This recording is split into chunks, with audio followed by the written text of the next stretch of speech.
steeper path, the climb I choose, leaving comfort, nothing to lose. Through shadow trails and rocky ground, my purpose clear, my meaning found. Each step I take brings strength anew. Challenges faced, resilience grew. A journey tough, but richly sweet, where soul and life's alignment meet. At peaks ahead, the vision clear, my greatest goals becoming near. The steeper path, though hard and slow, is where my truest self will grow. The steeper path.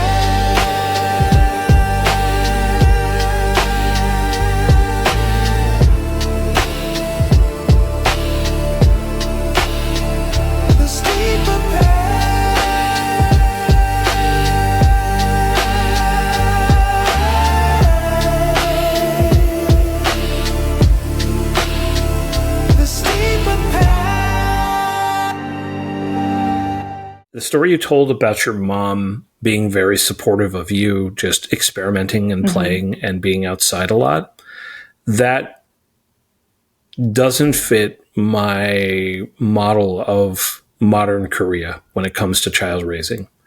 And because it was everybody I know who's Korean, their parents are like, you must be academically focused because the world is so crazy competitive, and really discourages, almost to the point of like, no, you shouldn't be playing. You should be in here studying. And I love that your mom is more balanced and that she kind of intuitively had that approach. She seems like a really special person from that perspective. Like she came at it with a very balanced perspective. Is she from a big city or from a smaller town or countryside? Yeah, she predominantly lived in Seoul in Korea, but she is one of 6 children. And so I think, yes, my grandparents cared about their education and making sure that they went to universities, but I don't know if it was just as hardcore as what you would allude to, which is, studying all day, every day, every grade, matters to the very end.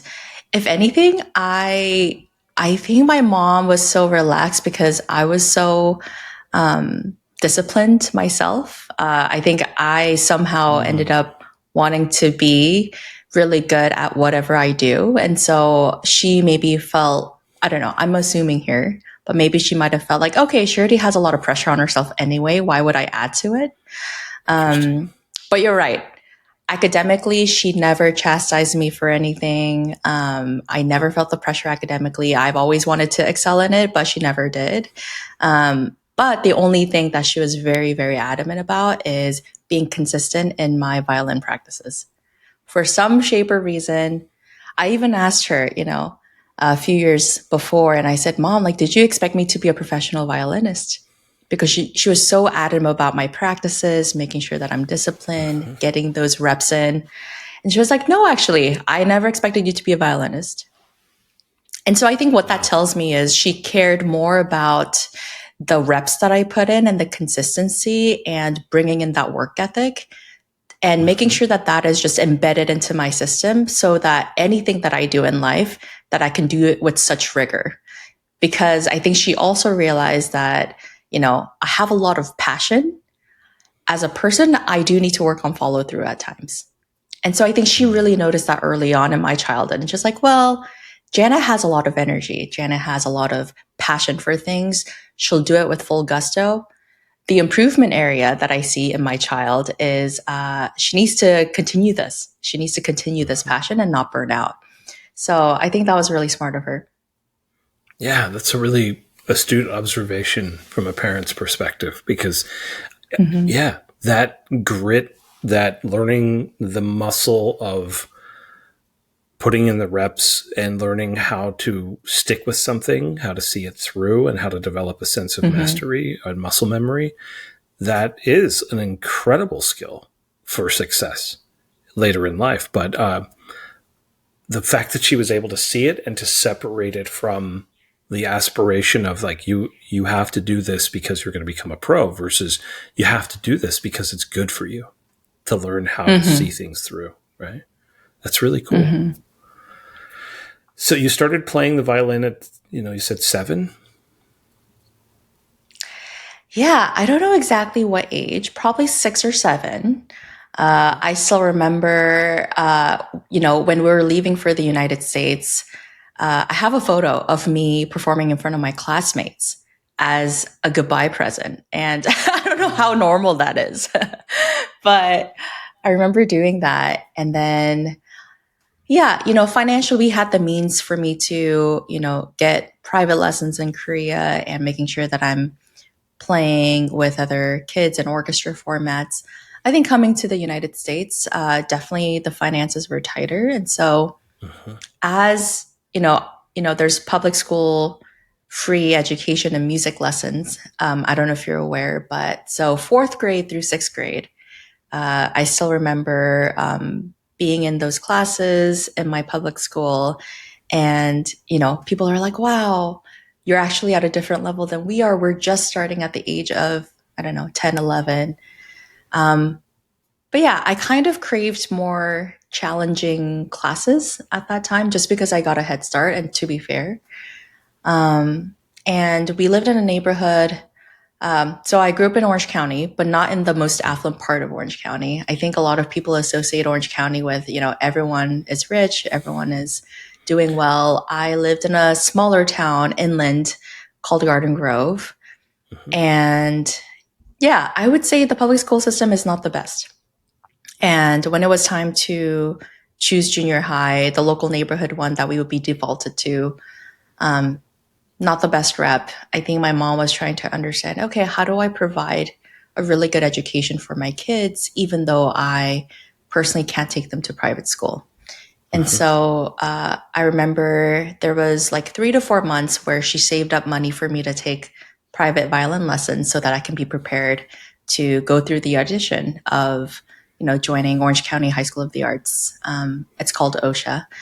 Still runs to this day, I think, based in Santa Ana. But yeah, it was a very intense couple months in sixth grade. And yeah, did the audition. Thankfully, I was able to join the school, and it's been a really fun ride since then. So I attended OSHA from 7th grade until 12th grade. Was this something that you also enjoyed? Because to play for so long, I imagine you had to. You had to find some sort of passion in the violin. I would say it wasn't specifically the violin itself, but I did love being immersed in music.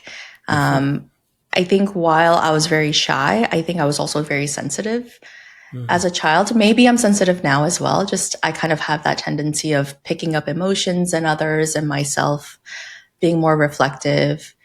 But it was a way for me to find another world where I could express who I was. I think if you think about the context of a child, in some ways, I'm a third culture kid. I've moved around a bit in Korea, Indonesia, came to the US. My family dynamic looks different here. Things were kind of unstable in a lot of ways. And music was a place where I can feel the grounding, feel like there's a familiar sense of a thread that linked me from when I was very little to being an adolescent. That was a thing that really was a continuity in my life. And I think if it wasn't for music, I wouldn't be the person that I am today when it comes to expression, connecting with others, collaborating, teamwork. And so, yeah, I definitely still have a soft spot for music. I'm surrounded by it all the time. But the playing part, I do miss a lot. And I still remember when I was little, I was 12 or 13. I would notice sometimes my family member being super tired, exhausted, maybe a little bit sad. And I would, take the headphones off and would give it to them and say, hey, like, let me play you some songs that might relax you, or let me play you some songs that will put you in a better mood. And so in some ways, later on, I learned that, that could be a form of music therapy. Like you can be a music therapist as a career. But of course, when you're 13 and, this is like early 2000s, that's not really a common thing. And so I kind of did that without even knowing, and knowing that music can be healing. And maybe it was a way for me to also heal the inner parts of myself that kind of lack that stability at times in my life. That's very cool. So you had a very empathetic, connected relationship with music and people through that as well. It sharpened your empathy in some ways and allowed you to see things in patterns in people and music as well. Yeah. Even in college, I would burn CDs and make specialized tailored playlists for all of my friends Mm-hmm. and would gift them. And so I think for me, it was a sharing of self, but also allowing myself to see them for where they are and see what really helps them feel better or I be love it. inspired. Yeah. I miss Hmm. stuff like that. I miss mixtapes and CDs and giving music as Right? gifts because it used to be so music was scarce. You had to pay per song, per album for it. And Yes. it was a lot of money. It was like $20 for a CD. And so if you wanted the Hmm. one song on the CD, you paid $20 to get the one song.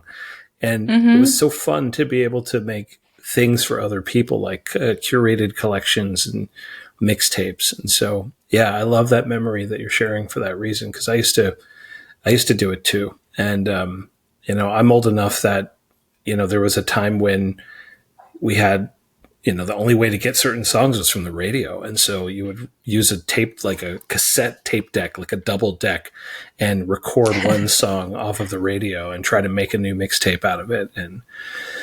But yeah, no, that's really cool. Music's a big part of my life too. And so I totally feel that connection to music and how that plays into your development, into your life, and into who you become. And you mentioned you Hmm. miss playing, so I take it you don't actively play violin, and even professionally, obviously not. But is it still part of your life? Do you play at all? I have it sitting in my closet. It's been there for a bit. I do get a craving to pick it up, but I don't know if this is a comparable analogy, but if you're used to being an athlete performing at a certain level, and for you to realize Mm-hmm. that if you were to pick it up, you'd be an amateur at the lowest of low levels all over again, and you have to kind of climb that hill.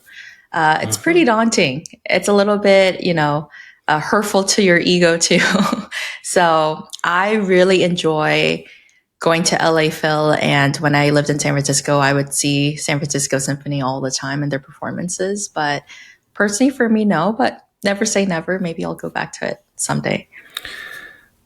Yeah, I get it. I mean, it's about warming the muscles up again and getting the body and the Hmm. brain connection going. I, I I will say though that muscle memory with music is amazing, and it is.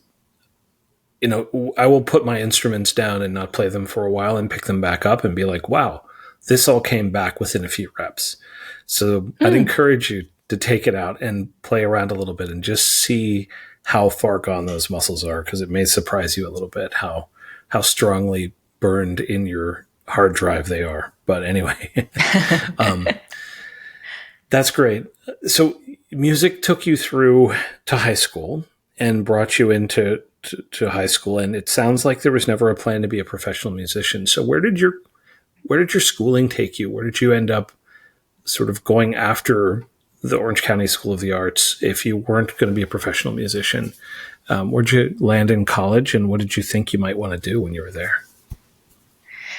Yeah, I still really wanted to be in a profession of helping others and healing others. And for me at that time, it was such a narrow path of understanding professions. Who helps other Yeah. people? Who heals other people? I think for me, that was a doctor. So I still remember my school days would look like, starting around 8 a.m., 8:30 a.m. And then our academic classes would end at 2 p.m. And since we're in art school, we would have our academic or arts curriculum from 2 to 5 p.m. So that would be a combination of music theory, orchestra, violin practices, I took conducting lessons, producing Wow. classes, which were really cool. And then after 5 p.m. rolls around, I would go to Children's Hospital of Orange County and be a nurse's assistant. So I volunteered, I would say, the last 3 years of my high school in preparation of wanting to become a pediatrician. So I think that's always been a thing for me all along. And yeah, when it came time to attending universities, I predominantly wanted to stay in California. I didn't want to leave too far away from my mom and my sister. And fortunately, I was able to get good scholarship to attend USC, and that's how I ended up there. Funnily enough, a lot of public schools like Berkeley and UCLA, they weren't as generous, and maybe it's because it's the nature of public school versus private school. But Yeah. feel very lucky and fortunate to have attended USC for my undergraduate. That's really cool. So it feels like that thread of wanting to be a pediatrician for when you were a little girl, that popped back up and it stayed there and it kind of carried you through. Was the plan to go to USC and study medicine then? Yeah, so when I first attended USC, I came in with a biochem pre-med path.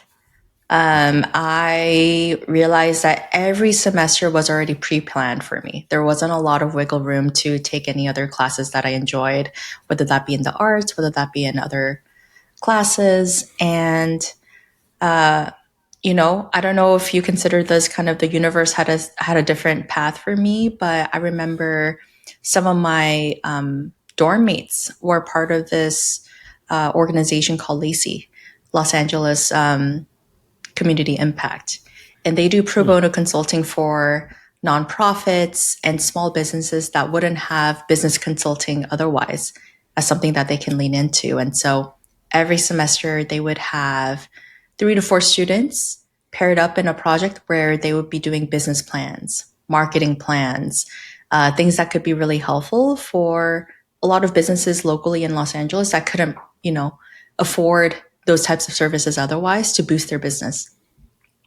And so when I joined the group, I realized that there's a lot of different ways for you to impact the world and, to make a mark that was really, good beyond just medicine. And I think that kind of gave me an aha moment of like, oh, there's other options that I could explore that I've never really considered before. I think growing up, business felt a little scary to me. Business felt very male dominant. Business felt a little shady. I was always associated with, well, if you want to do good in business, you have to be a salesperson. And like I mentioned, I was a bit shy growing up, and so I was like, there's no way that I could be a saleswoman. And so I think there's a lot of self-limiting beliefs in addition to, oh, the only way that I can help people is to heal and make them feel better in a medicinal field. Yeah. Yeah, I can see how that can how it can happen, and I can relate because I had a similar experience of realizing when I was fairly young in my life that healing and helping was something that was important to me. It was something I wanted to do, and then thinking that the only path was medicine, doctor. That's the only way to help, and then to feel quite boxed in by the options and how you become a doctor and whether you're going to have the brain that sort of falls into line with the academic path to being a doctor. And so that the world doesn't necessarily help us see that helping comes in different forms. Maybe today more so, I would kind of argue that there's more exposure, I think, by young people to mental health, to being aware of things like coaching and development, personal development, that it's not just about being sick and healing, but helping people perform and do better and be better all across many aspects of their lives. But I fully can understand how you could come to that point of view. Did that time working with nonprofits, did that show you a little bit of a different way to help? That there was another path to that same impulse or that same instinct? Yeah, I think the biggest difference that I've realized is impact meant one to many. So when you help an organization, you're helping that organization help other people in mass. And I think, being a doctor, yes, you definitely make an impact one-on-one. But I Yeah. really saw another look to like, what does it look like to scale out help? And that was kind of that aha moment. And I would say, frankly, as well, I think the such restrictedness of medicine and the path to medicine worried me too, frankly. When I was 18, I was like, wait, like, is it a guarantee that by the time I hit 30 and I'm in residency, would I still really want this the way that I want it? Also, it's really expensive to be in a pre-med track. You'd be in debt for a long Massive. time. And I think I was in a mindset of, well, eventually I do want to help out my mom. I want to make sure that if anything happens, that I'd be able to provide that financial safety for my family. And being $250,000 in debt or plus, it didn't feel safe for me. So that was also a Hmm. personal reason as to why I'm like, well, what if there are other ways to help? Yeah. Yeah. Makes a lot of sense. So where did that take you? Where did you end up coming out of what did you major in, and where did you end up coming out of college then with that revelation? Yeah, so I majored, so definitely different. Majored in business. USC is known for their business school, so I was part of Marshall School of Business. And I was one class short from being a minor in neuroscience. So I still love psychology. I loved learning about the dynamics kind of in our society, what makes us, behave the way that we do. How Hmm. does that play into business? How does that play into politics? I think I've always been curious about that. And yeah, I think another part of me was really curious about technology in general. Things were shifting, so fast. And I wanted to see if I wanted to go into the music industry from a business perspective. And this was at a time where artists weren't making a lot of money any longer with different business models at hand. Hmm. This was, I would say, this was right after the financial crisis. So it was like 2008, 2009. I graduated 2012. But yeah, I was like, well, what would music look like? What would connecting with other people look like in the next decade? I was, maybe accidentally, but I was really thinking about kind of consumer and how we consume services and software being different, hardware being different. I loved, the design around Apple, and I was a fan of it myself. And luckily, I was able to get an internship with Apple my junior year of college. Oh And wow. they had a program called Finance Development Program. And it's a 2-year program, postgraduate, that you get to rotate in different business units within Apple and learn about their business models, learn about, financial forecasting and analysis and business strategy. And it was a really well-rounded program. Another perk is that you get to do a rotation internationally in one of their Apple offices around the world. And so I was like, well, this is amazing for you to spend, age Wow. 22 to 24, really understanding the ins and out of one of the companies that I really admire and respect. So yeah, luckily I went through the summer internship, ended up getting an offer. And I still remember I had a mentor, a USC mentor. And when I got the offer letter, that was around the time when Steve Jobs passed. And I remember my mentor looked at me and, he was like, are you sure you really want to go there? I don't know if they have longevity left in the business anymore since the founder passed.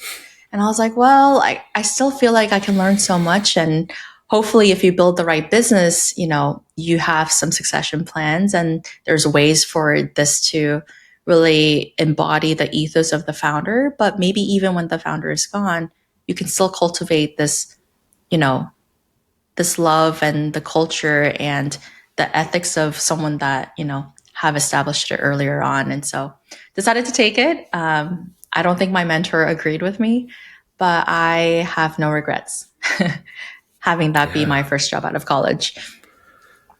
Yeah. It's quite a lucky experience to land into a company like Apple right out of school, and to do it in a way that allowed you to get exposure to a lot of different parts of the company and how it works as well. Because there's a lot of ways to enter a big company out of school, and not all of them give you this type of a perspective. What did you love about working at Apple, or what did you learn during your time there?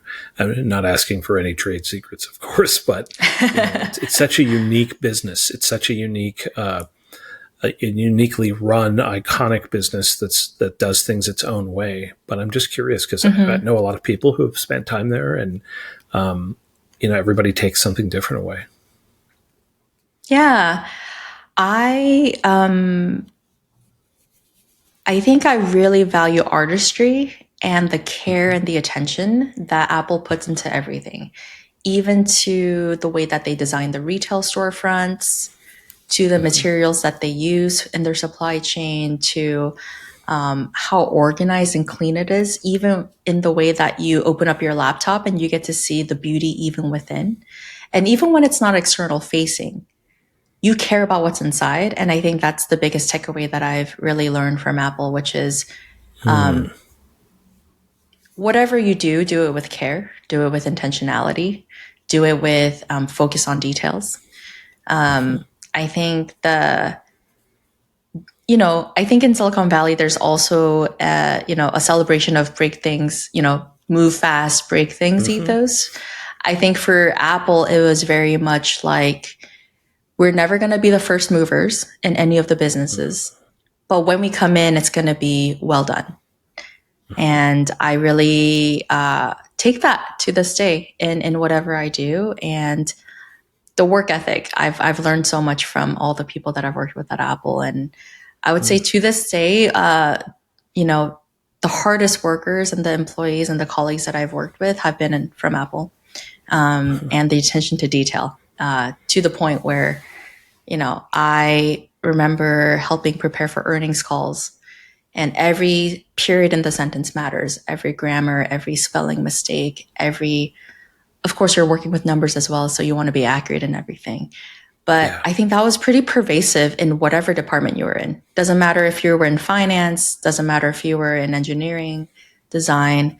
It was a very respectful type of culture, and I kind of look for that in others that I collaborate with, that I work with. Yeah, it's a high bar to get exposed to right away out of school, because I think a lot of people end up in the tech world going into an early stage startup where things are a lot more like college, where it's a little bit more fast and loose, and it's young people collaborating, figuring things out on their own for the first time, their own way. And Apple is a very intentional, very mature organization, not run by young people. It's run by people over 50 predominantly. And it's really interesting to sort of walk into an example like that, where, I would imagine most finance departments, if you were doing FP&A and coming into that world in a mature publicly traded company, you're going to have a lot more rigor than a startup. But Apple does it even at another level of attention to detail. So you kind of got the bar set high. How long did you stay there? Not too long. So, the program is 2 years long.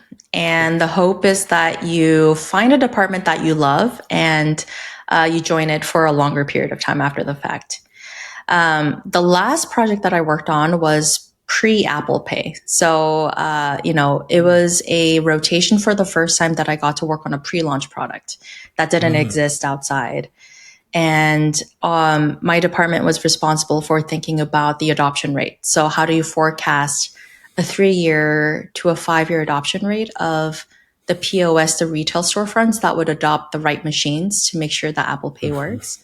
But also on the consumer side, how long would it take for us to make sure that that consumer habit becomes a regular thing that you do at a grocery store, at another retail store, et cetera, et cetera. And so I really enjoyed that. It was a startup experience that I didn't get to experience in other departments that I've been in. I've been in iTunes department. I've been in iPhone sales. I've been in education sector within Apple and how to sell through districts and different schools. But this was the first time where we're studying the market. It's a new technology. Apple hasn't really gone into fintech side of things until then. And this was, 2014.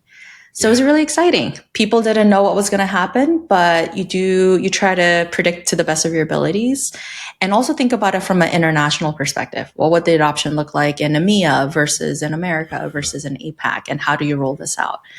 And so I think that's when I kind of caught the startup bug. And I was like, well, I could stay at Apple, perfecting the skill, but also I'm kind of in my earlier part of my 20s. I could, it's kind of like golden handcuffs. You can be there forever if you really wanted. Absolutely. So I actually quit without a job. I quit and I was like, well, I think I need to be uncomfortable for a little bit because I do want to improve. I do want to be challenged. And maybe it's a little too early for me to do that when I'm 24. Yeah. That's in many ways doesn't surprise me at all. I think a lot of people might be surprised by why would you walk away from a company with so much growth and prestige and possibility. But that 0 to 1 bug, again, kind of connecting the red thread back to creativity, that is a creative act of building something new, of solving these puzzles and riddles of how do we make something better for people? And how do we take something that does not exist and make it exist and figure out how it grows? That bug, I get it fully. And I think, when you're young, especially, and you have the time and the priorities, the bandwidth to focus on exploration and creation versus, maintaining and optimizing, it makes sense that you would want more of that in your life as a creative individual. So what startup did you end up finding your way to, or what industry? Yeah. And so I didn't know what industry to specialize in quite yet. And within a few weeks, I was able to join a small VC fund called Funders Club. And something interesting about this VC firm is that they're a startup in itself, in that they went through Y Combinator. I think they graduated in 2012. And so it was thinking about how do you build a software platform where you can have a credit investor invest in startups, but kind of at a smaller check size. So how do you spin up a single purpose vehicle fund and have, multiple investors come into it and that you're still able to get access to private investments. And so it is a way it was a interesting and smoother transition from FP&A to that world. I think eventually I did want to get to a more creative department, and I ended up being in product marketing for a much longer time after the fact. But, before then I was like, well, I don't know what to provide to startups from an FP&A perspective. If you are a startup that is a seed stage, a series A, series B, they don't need a finance person. They need doers. They need to, even before you track, what are you building? And so I think it was a good transition for me to see it as like, okay, there's some skill set that I can transfer over to when I'm thinking about doing due diligence of Series Seed and Series A startups. Like, what does it look like to draft an investment memo? So yeah, did that. And that was around the time where I learned more about the AR VR industry. Crypto Web3 was kind of having its first wave of boom. And yeah, got really exposed to kind of nascent technologies at the time. And I still remember going to an art studio, and there is an artist that created an experience on the Oculus DK1. So it was a developer kit. It wasn't a commercialized, product that you put on your face, and it was really heavy. So I put it on. The frame rate is super low, and I got a headache after that. But when I put it on and I had that experience, I was like, wow, like this could be in another way in which we can live our lives and experience things in a different way. And for us to feel like we can really be in another, shoes of another. I think her experience was recreating some of her memories and how she lived in her childhood. And for me to put that on and feel as though I'm in that room as her, it really gave me empathy towards what technology can do to foster this type of connectedness between all of us. And I think, having been in Silicon Valley for a long time, some people see technologies as a it's a fun thing to do. Like, what can we create with this type of energy? I think for me, I've always seen technology as a purpose vehicle towards how do we rethink and reflect about humanity? How do we think about connection? How do we think about finding that sense of community or connectedness? And I think for me, it was an enabler more than it's a fun little gimmick that we can use to try new things. And I think that's always been a part of me in the way that I perceive technology to this day. Yeah. You got exposed to the power of technology as a human augmenting force to make humanity better in interesting ways, to augment our capabilities or our realities, whatever it is. I think that's quite a unique experience to get to be exposed to a lot of ground floor, very early stage, bleeding edge technologies. And I imagine VC is probably one of the more interesting or more diverse ways to get exposed to a lot of this very quickly. Did you like working in VC? Was that a lot of fun, or was it? Tell me about the things that were good and bad about that culture for you. Yeah, I think the good thing is it's drinking out of a fire hose. I've worked in a public company, and now we're looking at very early stage founders and what they're hoping to accomplish. And so it went from being very numbers driven to vision driven. And I found that really interesting. This was also a time where I found that storytelling in any aspect of your work is so pivotal. And I really liked working with people who were scrappy, and I would constantly get inspired by entrepreneurs. And I think in some ways I wanted to be one myself, but being on the other side, in the investing side, is safer. And so in that way, I was a bit of a coward, but I also was kind of living through that ecosystem. The bad part, I would say, I think it's gotten a lot better now when it comes to gender ratio within the VC industry. But I still remember there were moments where I didn't feel like,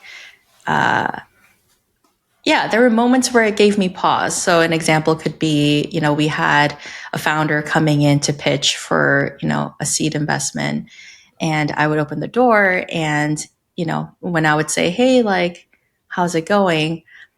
I think they might have perceived me as an executive assistant or whatnot. And so I got them water, I brought them upstairs, and they got seated. They were getting comfortable. They were putting on their computer, turning on their laptop to, showcase their pitch deck. And I think they expected me to leave after the fact, after getting them comfortable. And then I actually sat across the table and I said, okay, like, what would we like to talk about today? And so I can see the shock in their faces to realize that they're actually pitching to me that day. So things like that, I think, I don't think it's like that as much anymore, but that was 10 years ago. So there's definitely moments where I'm like, okay, I don't look like the normal people in that ecosystem, at least back then. I think there's more of who I look like kind of in that ecosystem. But at the time, I think it was still, up and coming, I would say. Mm-hmm. Yeah, I get it. Things have started to change and diversify, and I think for the better. There's a lot more female founders who have gone on to become investors and have changed the real dynamic around representation of gender, of race, everything in VC, which is great. I think it's good for the world. But I can only imagine, I've heard plenty of stories from friends and colleagues who've been in that situation, and it can be tough. It can be tough to be underestimated, to feel on the outside. And I get it. Did you stay in VC for a long time? Was this a place that you really felt comfortable, that you had like, oh, this might be the thing for me? Or were you still on your journey of winding through the steeper path to figure out where you're going to go next? Yeah, I love that you speak about alignment in your book, Len. And I think eventually I knew in my heart of hearts that I wanted to have my own business. I didn't know what that would look like down the line, but I've always been curious about what that other side could look like. And so it didn't feel like a place where I could be there long term, but I did learn a lot and I'm grateful for the experience. And yeah, speaking about being in places where you don't feel like the norm, I caught another bug and I ended up going into AR VR. And that was also a very different experience because I realized at that time it was predominantly a use case of gaming. I think even now it's a predominant use case of gaming. And the gaming industry is very different, when it comes to culture, what's acceptable, what the norms are. And so that was also another place where it opened up my eyes to like, wow, this is an interesting culture in and of its own. Let's try to find out what it's like. So it was sort of the out of all the exposure you got inside of VC to the various cutting edge technologies, this is one that caught your eye as like, this could be something interesting. I want to go double click on it and get involved. And that kind of led you into that world to figure it out. Did you do product development? What aspect of AR VR sort of got you interested? Yeah, I was really curious about what makes someone pick up their headset and put it on. I think they were still trying to get to product market fit. I mean, even now, to be frank, I think there's a product. Yeah, there's a product market fit issue. But at the time, I found the power of the technology. I just realized that the use case was so niche. The use case was, hey, you just play games on this thing. And for me, the reason why I was so interested in VR and AR is because I realized that you can connect with other people wherever you are, but in a more intimate and immersive setting. And having an international background of, at that time, by that time, I've studied abroad in France. I've worked in Indonesia for a few months.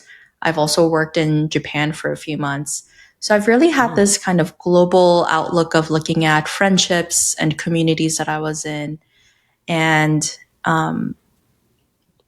when you feel like you belong everywhere, but not in a specific place, you see technology and its use case differently. And, I used to constantly use Skype to connect with other people around the world.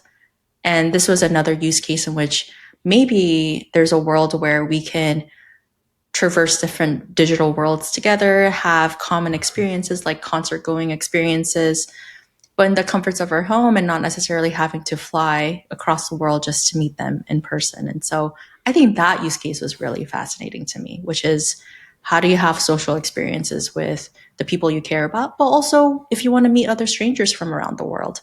I think diversity is a beautiful thing. I think, the more we're exposed to how other people live in the world, the more we would have appreciation and respect for it and love for it.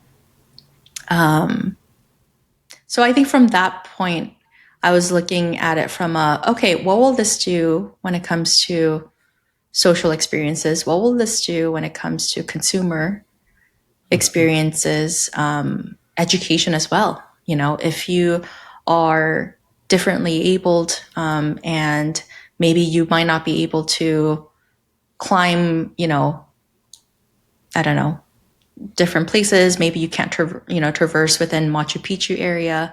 What does that look like to put on your headset and for you to still feel as though you're there, you're able to explore and have that type of field trip experiences with your colleagues. If if it's financially limiting or if you're physically limited to have that experience as someone else. And so I think that types of use cases made me really excited, more than just, can we have a fighting game, which was very common then.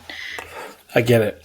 Yeah, there's a definite human application of AR VR that we're still trying to figure out the UI for, or the experience or the need for. But I'm with you 100% that we live in a globally distributed world in which people now leave where they grew up, and they leave where they are from. They leave the country they were born in, their community, their family, their friends, for all kinds of reasons. And technology has this incredible power to reconnect us, and VR could definitely bring us closer together from those, large distances that are in our lives these days. So solving that problem is exciting.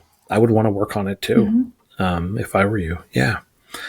I want to go back and double click on you sort of casually dropped, about alignment and feeling that you wanted to do something of your own, that there was something there within you that was unfulfilled, or a desire that was unmet. Even though you've gotten to do all this incredible stuff, had a fantastic career building, but there was something else there. And I want to talk a little bit, because I imagine you raised it because it kind of comes after AR VR, or was there another chapter? Correct me if I'm wrong, but I'd love to hear more about that urge. Yeah.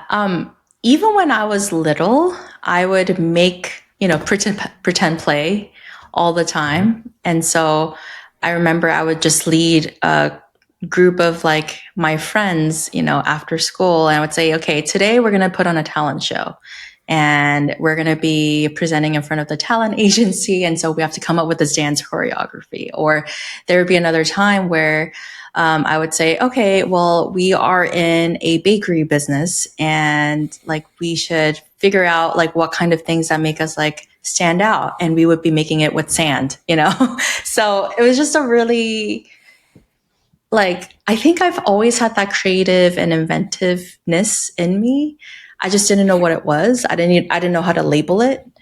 And even at Apple, I remember, commuting from San Francisco to Cupertino in those, company shuttles.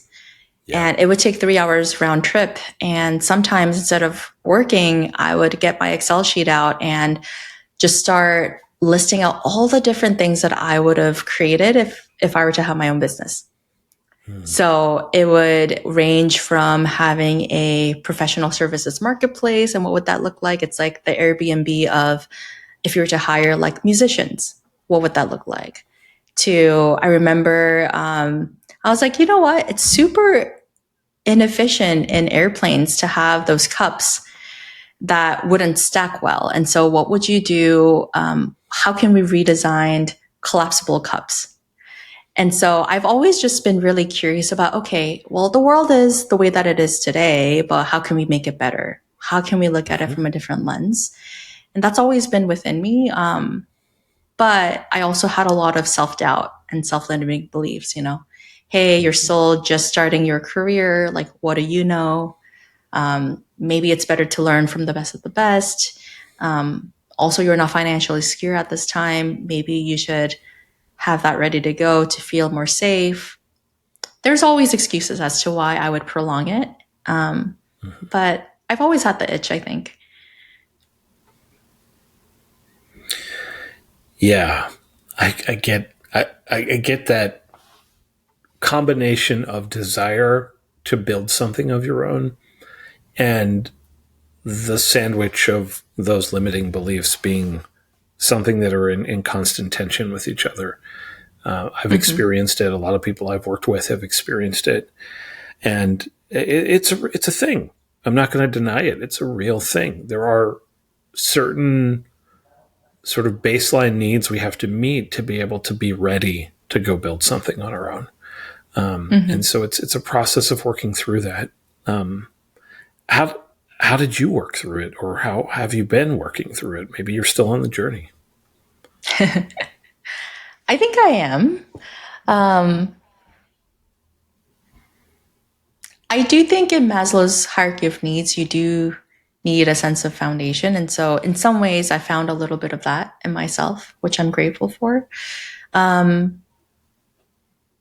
But also, I think if you look at my background, I've gone through so many pivots and tried different things, tried different hats that you kind of after doing those runs, you're like, okay, I've exhausted excuses as to why I wouldn't do the thing that I should be doing. Yeah. After a while, you exhaust yourself and you look at yourself in the mirror and you're like, well, like how many more rounds of reinvention do you have to do to really understand that, there's something that you've been prolonging for a long time that you might want to get started on.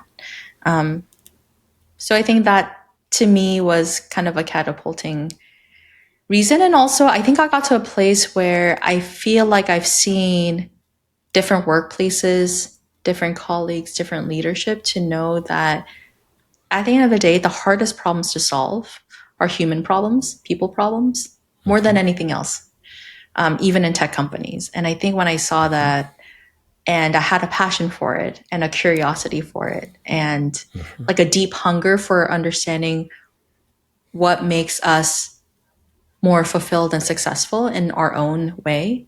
I think that's when I was like, well, like there's nothing else that I want to do with my life at this point. I should probably do this full time. I get it. What does that look like then in practical terms? How do you navigate that with others? Sure. So, I fast track. I've been in AR VR space for 9+ years. The most recent kind of AR VR role that I was in was at Snapchat in the AR department. And so we were thinking about Snap AR, the software in which you can create those lenses with AR experiences. And Snap is a very interesting company where they do celebrate fostering that people culture. One of the first things they do in the onboarding journey as a new employee is to have a team council. And all the newbies get to have this council experience where they get to know one another kind of in a deeper level. And they have full-time facilitators. They have full-time team council facilitators that are hired to do these things. But also, even after the fact, when you're doing like 1 year work anniversaries, you have your cross-functional team members come in and do a council with you to celebrate you, things of that sort. And so I got really curious and wanted to go through training myself because I didn't realize that you can do this for a living. And so I ended up getting certified in team council facilitation at in like 2 different kind of training that I've done. And then realized that I loved enjoying solving those types of problems of like, what does it look like to solve conflict issues? What does it look like for us to think about collaboration? What does it look like for us to go beyond, kind of the ego? And how do we practice active listening with one another? And that kind of like made me dive into coaching in general. And now I coach full time. Super cool. That is, when you first started describing it as a team council, I was trying to imagine what that looks like. Can you share a little bit more about that concept? Because it sounds like a peer support community and then it has a facilitator. Or am I oversimplifying? Yeah, honestly, I think teen councils have been around since the dawn of time. We would back in the day sit around the fireplace and tell each other stories and tell each other personal experiences. And that's the way that you practice active listening, but also empathy. What does it look like for you to tell your side of the story and to really listen and to not just respond?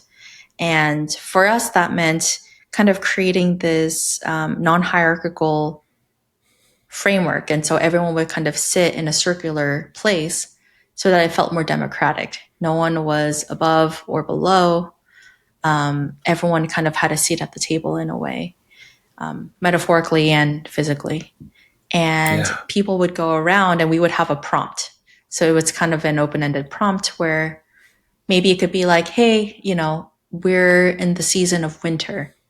Tell us a story about a time where you've had to think about a moment of reflection and how that changed the trajectory of your next chapter. We would all think, and we would go around taking turns telling our stories. and reflect on it, and also tell it back and say, I heard someone say blank, blank, blank. And it's a great way for us to understand what it would feel like to listen without judgment and to also see and hear each other out. And I know it feels very woo woo and like a very ethereal concept, but when put into practice and when you're in it, you can definitely understand the magic of it better than for us to just talk about it. Yeah. No, I'm sure. Yeah. Is this sponsored by the HR team, or what part of the company brought this forward? Because it's not the most common practice in most companies. Yeah. I believe Evan Spiegel, the founder of Snapchat, went through, during his schooling, this was part of the repertoire within the school that he attended when he was younger. Mm-mm. And he wanted to bring that type of ethos into his company when he started. And so I think it's always been part of their HR department throughout the stage of scaling the company. Very cool. So that, coming back to alignment, sparked something within you, having experienced that and then seeing what unfolded in these situations, and it drew you towards it. That helper instinct kind of came back to the table again. Yeah, I've always felt like we were tackling interesting problems in the tech industry, but I don't know if we really hear each other well in Mm-hmm. discussions and really see each other from where we're in our own vantage points. And I think that was an experience where I really felt heard and seen by others. And I was like, wow, this is a Mm-hmm. very powerful tool that isn't shared in a lot of startups and companies. What would it look like for us to practice that and have that be the norm? Um, and it takes a form of vulnerability. It takes a form of sharing. It takes a form of sensitivity and holding space for others. And I think our society in some ways has lost that magic in our day to day, let alone doing that with your colleagues at work. I don't know if we do that normally, day to day with our families or our friends in general. If someone asks you, how are you? Your default is, I'm good. How are you? It's a very Right. much touch and go. And I think I wanted to explore the depths of what conversation can unearth and kind of bring Mm-hmm. to the table for a lot of people to talk through and discuss. Yeah. How did you develop those skills? Did you just do it through practicing and learning? You mentioned some certifications, some courses you took. Yeah, I think it's trial by error. I also do think there's some temperament that could play into what makes someone an effective listener. I think I've told you earlier in our story, but I was quite shy. And I think when you're shy but still curious, you kind of take on a listener role in a lot of different relationships. And so I've always felt like this wallflower that get to observe, that get to listen, that get to understand, that get to really analyze what's going on. And I think that's been a lifetime kind of thing that I've really enjoyed when talking to others, helping others. And it kind of made me naturally just bring that up again, but at the forefront, instead of crunching numbers, now I'm thinking about, okay, what am I missing here? What are the things that are between the lines? And what does it look like to surface that for other people and for us to have some revolutionary thoughts and exploring the aha moments together. And I think that was really exciting for me. Yeah. So you stayed at Snap doing this for a while in this capacity, and then it sounds like you eventually went off on your own and built your own facilitation and coaching practice. Is that where you're at today? Yeah. So, even when I started through team facilitation, now I predominantly do one-on-one. But yes, I do executive coaching and career development coaching. I would say my clients kind of span different industries, but I would say, more likely than not in the tech industry, just because that's my background. And then Yeah. some kind of in healthcare and consulting and financial services. Very cool. What did you bring from your career, all of your career collectively, that propelled you into coaching as sort of the next step for you? And I guess maybe to more articulately put this, I think coaching is one of these things that is very amorphous in how it's defined. Some people think about it more as mentoring. Some people think about it more as work therapy. Some people think about it more as having a mentor. There's a lot of ways that we approach it. What was the part of coaching that you brought from your career to the way you coach? That's a great question. I see coaching as seeing people's super strengths and superpower and doubling down on those more than really trying to find out all and nitpick kind of the areas of improvement and making them into a neutral state. I think there's definitely room for improvement and constantly growing in the areas that are deficient. But for me, what's exciting is really getting to know an individual and their goals and support them and be a thought partner on their journey to really understand what they're known for, what their strengths are. And I think that's kind of the ethos within your philosophy too, Lenn, which is, how do you get to that alignment, which calls for what are your strengths? What are you really good at? What are you uniquely suited to do? And I think I have that type of thinking as well. In addition to, I find coaching so empowering in that you're not seeing the clients and you're not saying, oh, I have a solution for you. It is with the thought that there's an answer within you and you already possess it. You're fully capable of knowing what that is. There might be some things that get in the way. There's some obstacles. There's some things that make it muddy. Why don't we, demystify, unmuddy that place so that you can see things a little clearer? And what does that look like to hold space in that messy journey for you to get to that step? And I think I find that really empowering, not only for the individual, but also for me, because I'm constantly reminded that we all possess that capability within us.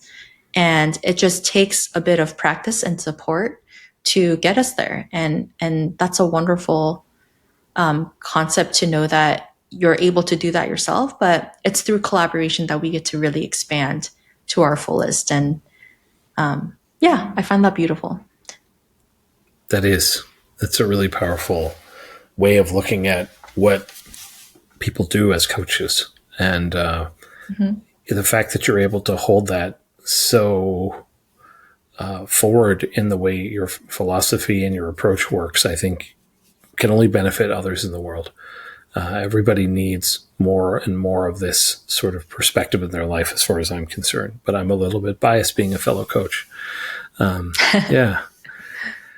So now that you're here, the journey that you've been on, if you were to look back and see how the dots connect in the rear view, because often they are a lot clearer in the rear view, what conclusions would you have drawn about your own journey of figuring out your path? And I know you're still on it. I'm still on it. We're all still on it. There's no answer to when the path is over.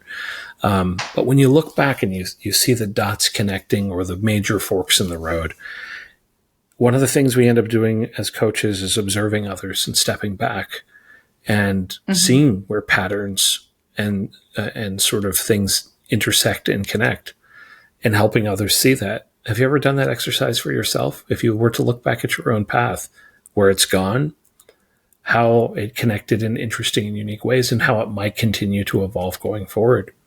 What do you see?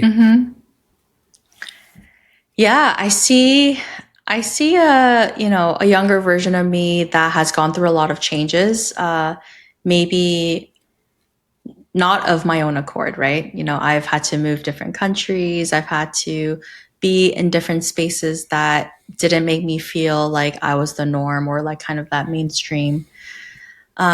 and having that outsider's point of view allowed me to create deeper empathy and for me to double check what norm is to begin with and whether or not we can kind of mold into better versions of what we could be as humans, as organizations and such kind of bodies of companies. And yeah, I think looking back, it feels clearer to me just based on what I've been sharing with you, Len. But I do think I had to go through the trials and tribulations to get here.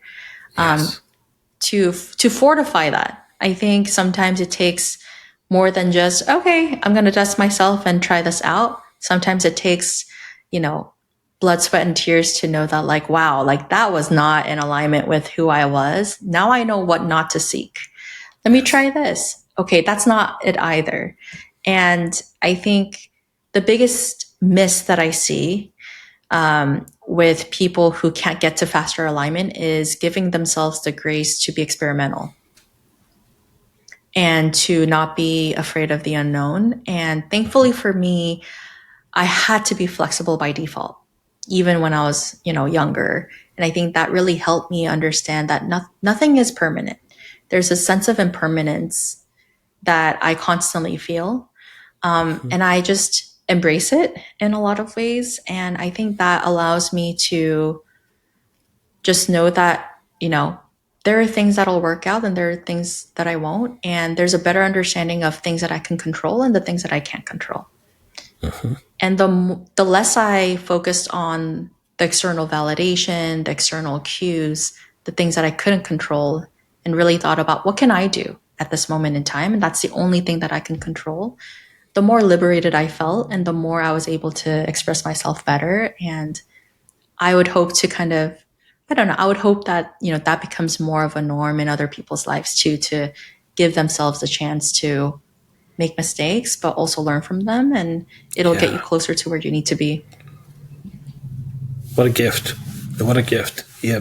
I think that impermanence, realization that you experience so young in your life, as stressful and awful as that can be when we're young, it trained a muscle in you the way your mom trained you to practice the violin, that we are not in control of everything, that we often choose the clearer path to lesser goals in trying to figure out how to control things, in trying to create a sense of stability through control and controlling outcomes and actions or through actions, and learning to just let go, to be okay with knowing that the only path is change. And it's, the learning is in the experimenting. The learning is in the forward failure. The learning is in the risk taking.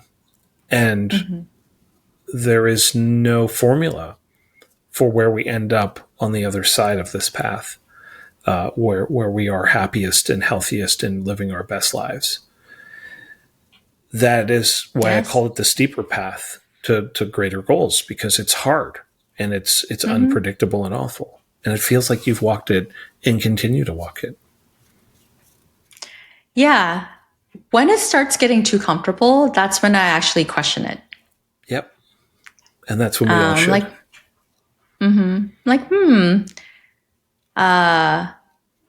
What's the next surprise that I'm looking for?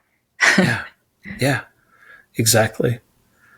Yeah, I ask myself that all the time. Are you, where do you think the next stage of the path goes for you, given where you're at right now? Is coaching something you think is another step on the way? Is it something you think you'll lean into forever, or probably not? Yeah, hard to say. But I do think this is the medium in which I can really help others, and I am so grateful for it. And so I definitely see this as, if I'm able to do this until I'm in my 80s, like, I would be really grateful.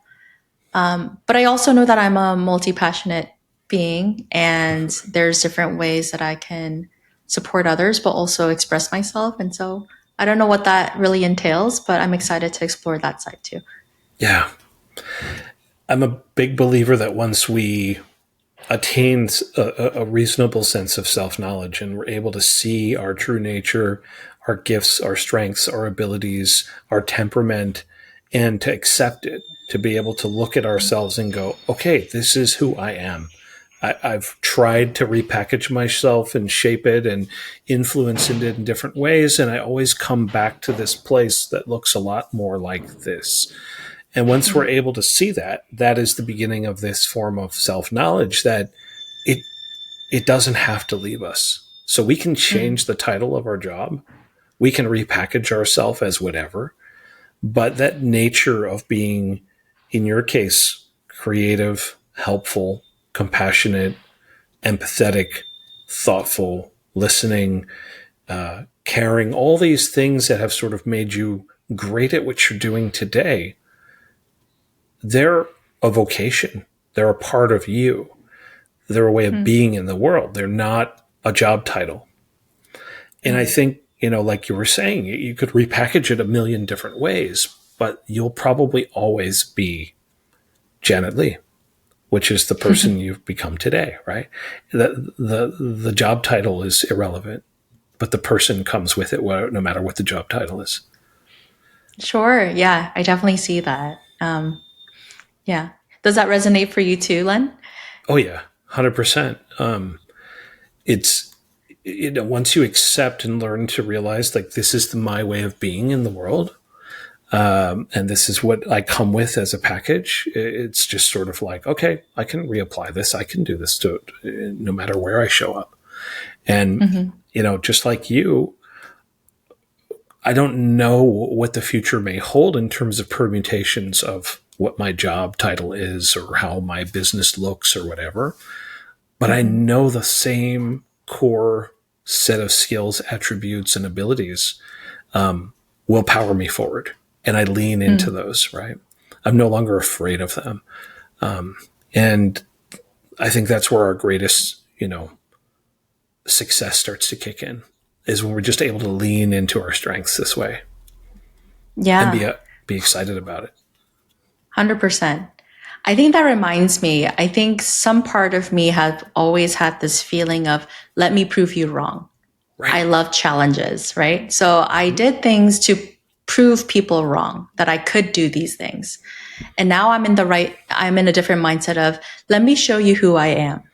Yes. Wow, that's so And powerful. And I think that was such a fundamental difference of let me prove you wrong to let me show you who I am, and being okay being seen. And I think that was the fundamental shift that allowed me to be the person that I am today and to do the work that I love doing. I love that. Yeah. That's when I think that's when it all starts to open up before you. Is when you're able to be okay being seen and to move away from the things you could do to the things you should do. And this is a big distinction for me because I've, like yourself, had a career that has gone in a lot of different places using a lot of different skills. And most of the time, I was just trying to prove it to myself or others that I could do it. And I could do it. And I did it for a while. But then the inertia started to build. And it started to be like carrying a weight. And it wasn't something that I loved, but I sort of ticked the box and said, okay, I now proved I could do this. Look at me. And then you're like, oh shit, now I have to keep doing it because I proved I could. But I kind of went off the treadmill now. I'm exhausted. Can we stop running so hard? You know what I mean? Yes. Yeah. So the distinction of should versus could is super, super powerful. Yeah. Now that you're here and you know that there's the things you could do and there's the things you should do, you're going to start leaning more and more into those shoulds. And I think that's when you step into your power. Yeah. And also knowing that the timing is not within your control. I think that was also a big lesson for me. If you think you'll get to your place in a year, well, the universe might have other plans. Maybe it takes 3 years. Maybe it takes 10 years. But I think you have to just trust the process, however cliche that may sound. Yeah, I think we try to predict so many things in our lives and not forget that sometimes there's pleasant surprises. And that coming from me, that is pretty a big deal because I love prediction. I love like knowing what's to come. I don't like surprises in my life, but I think that is something that I'm learning to celebrate as well. Yeah. I mean, human beings in general, we don't like feeling out of control.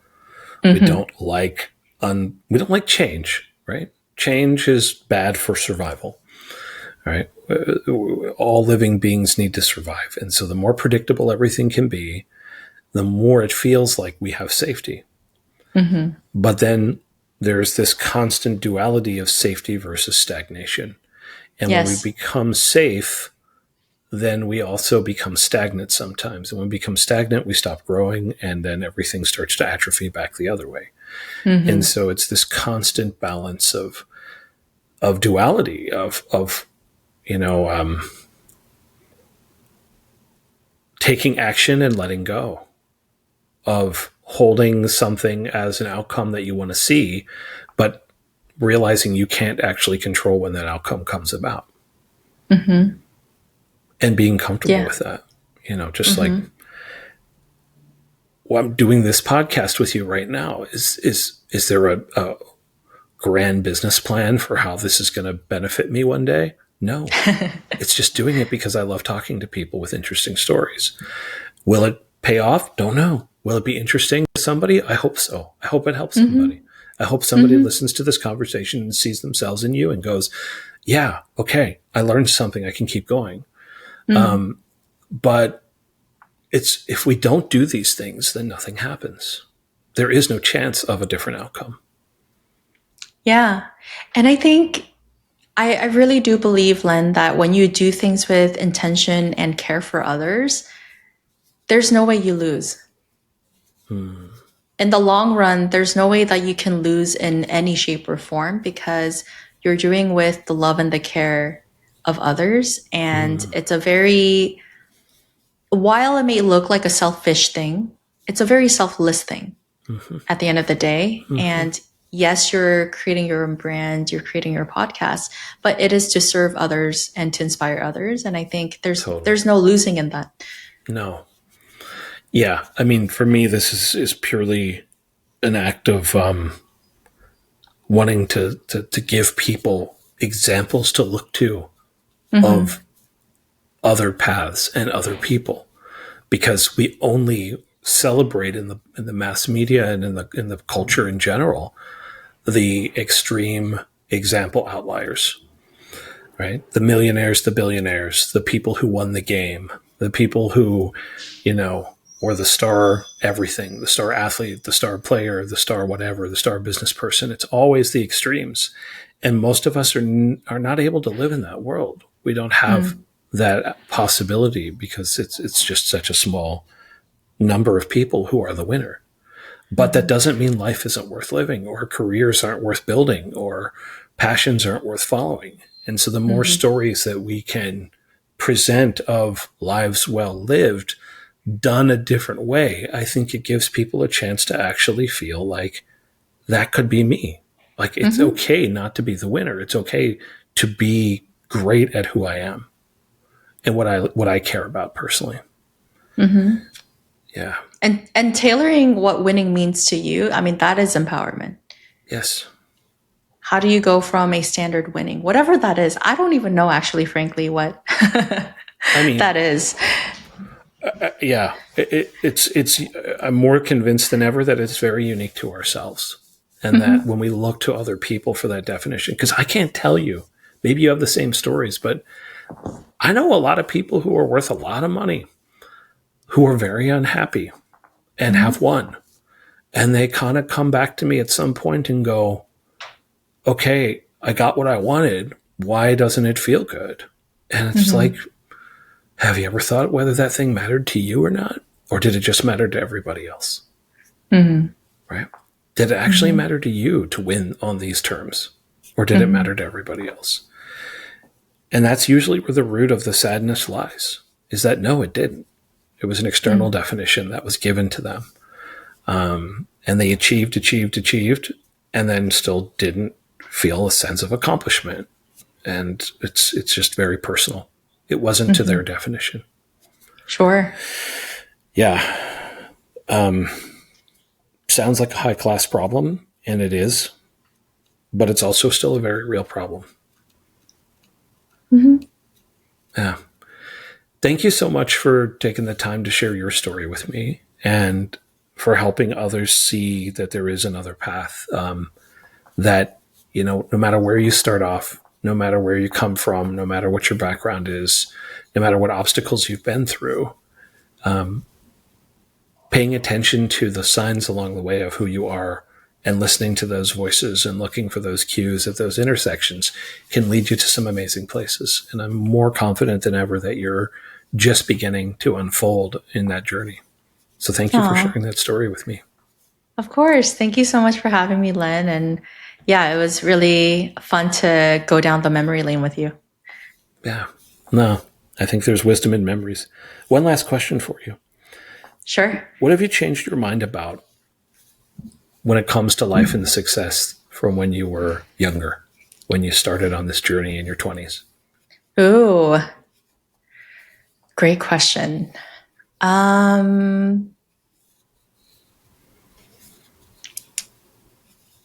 think I've confused excitement with peace and vice versa.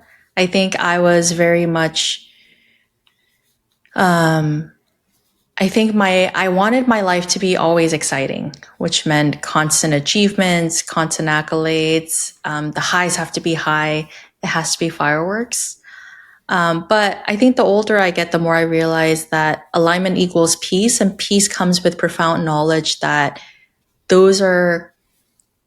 they come and go. I think excitement comes and goes in your life, but the stability and the peacefulness that you have, the inner peace that you get to hold is the greatest achievement of them all, because that means you've gone through different iterations and you've come to peace to know who you are, your place in the world, and for you to know how to, I guess, give back in your unique way. And I think that's the most, I think that's the most blessed feeling that you can get as a person. I love that. Thank you. Thanks again.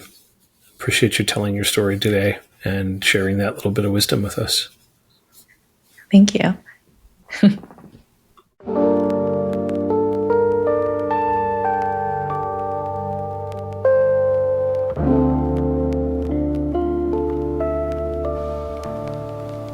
The steeper path, the climb I choose, leaving comfort, nothing to lose. Through shadow trails and rocky ground, my purpose clear, my meaning found. Each step I take brings strength anew. Challenges faced, resilience grew. A journey tough, but richly sweet, where soul and life's alignment meet. At peaks ahead, the vision clear, my greatest goals becoming near. The steeper path, though hard and slow, is where my truest self will grow. The steeper path.